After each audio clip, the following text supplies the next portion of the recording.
So thank you guys for being here today. We've got Kammi in load planning, Mark in dispatch, and Nick, obviously, in operations. So we're going to do another quick Q&A with these guys. So let's get started. We'll start with Kammi. So you've been working remotely for probably 6-ish weeks now, something like that. Tell me about some of the challenges that you faced since working remotely. Just communicating, like making sure that usually one thing affects about 5 or 6 people, it feels like, in the office. And then also in the office, we know if somebody's on the phone or if somebody's dealing with an issue already.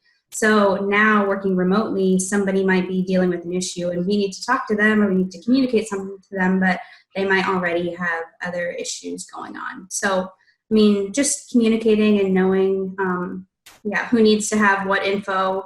Typing usually takes a little bit longer than just talking something out. So just, the normal communication things, I would say.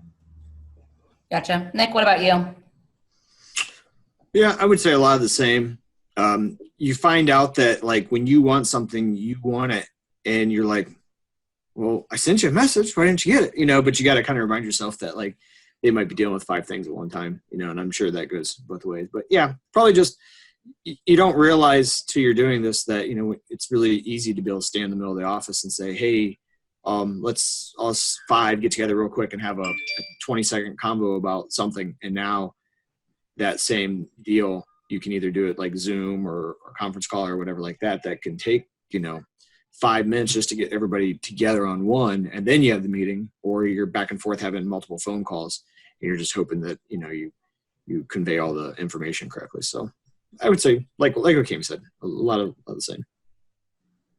Mark, anything to add? Lack of good coffee. So I miss the never-ending cup of coffee. That's on you, brother. No, but it is. I would say with the communication, it's difficult if you need an answer immediately, having to have a driver wait while you try to find out even just where you want a trailer or something. Something simple. It takes 3 times as long as it used to, and it's kind of frustrating all the way around. Mm-hmm. Okay, so switching gears a little bit, is there any changes from our customers that are either new or that have had big impacts that you'd want to share now that we haven't maybe shared already? Or Mark, what about with Case Farms? I don't know. They communicate about as well as they did before, mostly through emails and just calling me directly. Mm-hmm. Drivers haven't had a lot of differences other than, they might cut out one person handing the paperwork to them. There hasn't been a huge amount of, at least from the shipper's point. The receivers, they are all over the board. Some of them, at least one had laid off their lumper service, so they required the drivers to lump their own loads.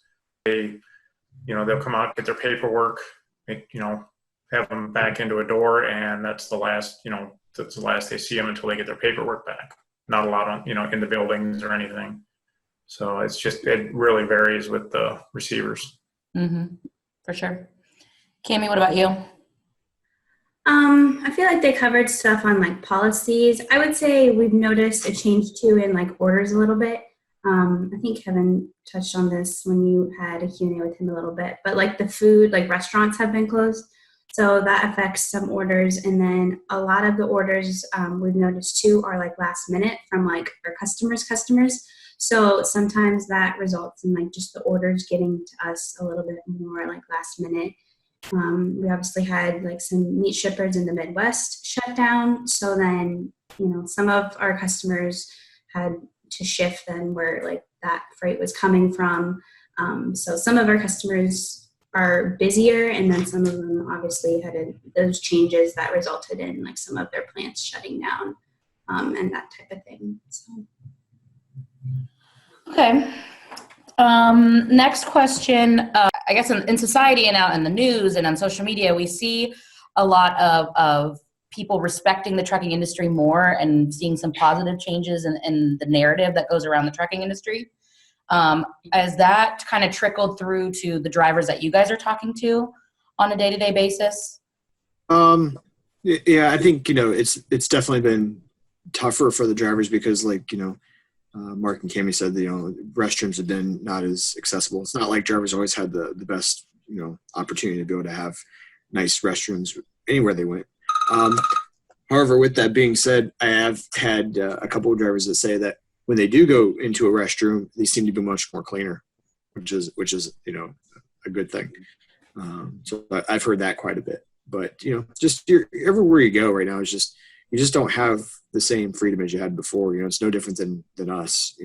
They go into a truck stop or something like that, and some of the opportunities that they had to be able to do different things or whatever are not there as they were before. So.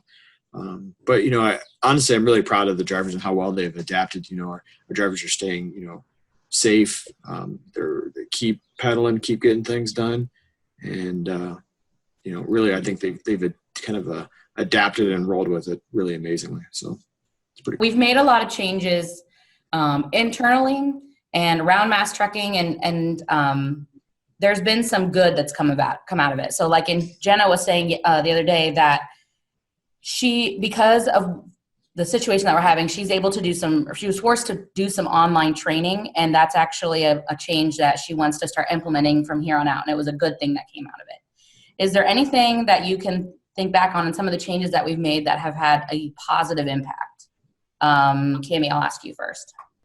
Knowing in what we do from when a load gets picked up to when it gets delivered till the bills get turned in till the driver gets paid till our customer, all of that, there's just a lot of changes and a lot of different hands that touch every part of what we do. So just the fact that we've been able to do it with everybody working remotely and everybody coming together and doing their part, that's the biggest thing that stands out to me. The one thing that I thought of was your guys' 4 o'clock meeting. Yeah, I mean, it is just a good time for us. It's Kevin and Nick and Stefan and Brandon and Tyler and myself. It's a time to come together and just talk about what we're seeing, from our customers, what we're seeing from brokers, what we're seeing from shippers, and to just touch base on the decisions that we're making and making sure that we're making the right decisions with the variables we're given. I think in this industry, there's a lot we can't change. We can't change market rates. We can't change breakdowns. Unfortunately, they're going to happen at times, but we just have to be good at controlling what we can control. I do like the fact that we have, we've proven that we can do this from home if we need to. I like the new avenues of communication that we can do. And honestly, my drivers have kind of streamlined a little bit of their communication with me. We do a lot more through text and emails. I would have guessed that if you guys would have, for me, if you guys would have said that operations was going to work from home in January, I would have said, you're crazy. So. Me too. Nick, what about you? It was crazy when you told us we were working from home. I see so much positive out of everything that we've done. And, kind of like Mark said, if you would have, somebody would have asked you in January or whenever, hey, you're going to be working from home, you would have been like, there is no way we can do this. We would fail in the first hour. It'd be nothing but a train wreck. And it's been nothing, honestly, but the opposite. I think it's been very successful. And it's cool to see kind of everybody find their next gear. And everybody kind of had to engineer their own way to kind of work and own way to kind of do things, because it wasn't like we just said, okay, hey, NetOps is going to come to everybody's house and set this all up, and you're going to have a tutorial of how you're going to do this, and we needed to do it everybody the same way. It wasn't like that. It was get your stuff, get home, get set up, let's give this a shot. So everybody's had to figure it out on the fly. And honestly, everybody has figured it out, and it didn't take long at all. And we found a different way to do something that in the past, I don't think we would have ever believed, myself included, that we could have ever done. So I think it's opened up huge avenues for us to, be able to use this in different ways or whatever. I mean, so yeah, it's like, any crazy circumstance that happens in the world, not just trucking or mass trucking, but people find ways to adapt. They find ways to, to take something that's bad and turn it into something that's good. And I think that's exactly what we've done here. So. Absolutely. Well said. Okay, last question. What are you most looking forward to when the stay-at-home orders are lifted and we can get back to somewhat of a normal life? What are you most looking forward to? Kind Mark, you're up first. Yeah, I miss that, being called Kind Mark every day by you. Honestly, I'm kind of an introvert, but by golly, I miss being around people. I mean, other than kids. So I love my kids. They're your kids too. I really want to go back to where I can have adult conversations. I just miss the camaraderie. Being able to walk out to the shop and check on something, that's being fixed versus having to try to go through 3 people to get an answer. There's a lot I would really like to get back to. So mostly minor things, but it really adds up. Absolutely. Kammi, what about you? I'm excited to get my hair done. Same. I missed a hair appointment during this. Me too. Yeah, you don't have that problem. And I'm excited to like just see people, to be able to just hang out with people and not have to worry about all of that. I mean, I think for a while people will still like watch stuff like that and like who they hang out with. I don't know. I think it'll affect things for a while, but just to not have to worry about where, you go as much and that type of thing. So, yeah. Agreed. Nick, you're up. My 2 of my 3 children missed a sport this spring, and and it stinks for them. They've had an awesome attitude about it. They've really been like, okay, whatever, but I guess maybe I'm more sad than they are. And not that I'm just like got to watch sports or anything like that, but just seeing them out on the field or the court or whatever like that, doing things.